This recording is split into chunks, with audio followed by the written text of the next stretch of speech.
आज हम बात करेंगे महाबली हनुमान जी की, जो शक्ति, भक्ति और सेवा के प्रतीक है।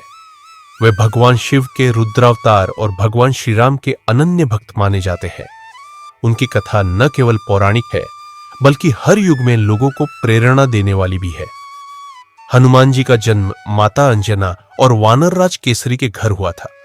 वे वायुदेव के आशीर्वाद से उत्पन्न हुए थे, इसलिए उन्हें पवन पुत्र कहा जाता है। बचपन में वे बहुत चंचल और पराक्रमी थे। एक बार जब वे छोटे थे तो उन्हें भूख लगी और उन्होंने आकाश में उगते सूर्य को लाल फल समझ लिया।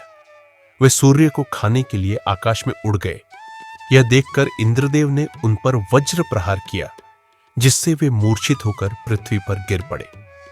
यह देखकर वायुदेव अत्यंत क्रोधित हो गए और उन्होंने संसार में वायु प्रवाह रोक दिया। जब सभी देवताओं ने मिलकर हनुमान जी को अनेक वरदान दिए, तब वायुदेव शांत हुए। हनुमान जी को असीम शक्ति, बुद्धि और अमरता का वरदान प्राप्त हुआ। समय बीता और जब श्री राम अपनी पत्नी माता सीता की खोज में थे, तब हनुमान जी की भेंट उनसे हुई। जब उन्होंने श्री राम का स्वरूप देखा तो वे तुरंत उनके भक्त बन गए और जीवन भर उनकी सेवा करने का संकल्प लिया। जब रावण ने माता सीता का हरण कर लिया तो हनुमान जी ने लंका जाने का निश्चय किया। उन्होंने समुद्र पार किया और अशोक वाटिका में माता सीता से मिले। उन्होंने श्री राम की अंगूठी दी और बताया कि वे जल्द ही आकर रावण का वध करेंगे।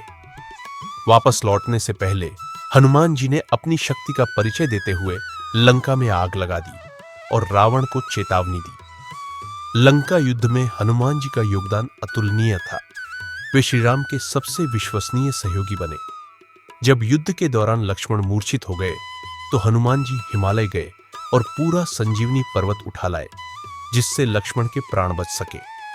युद्ध समाप्त होने के बाद श्री राम ने हनुमान जी को आशीर्वाद दिया कि वे युगों युगों तक जीवित रहेंगे और जो भी भक्त सच्चे मन से उनका स्मरण करेगा, उसकी सहायता करेंगे।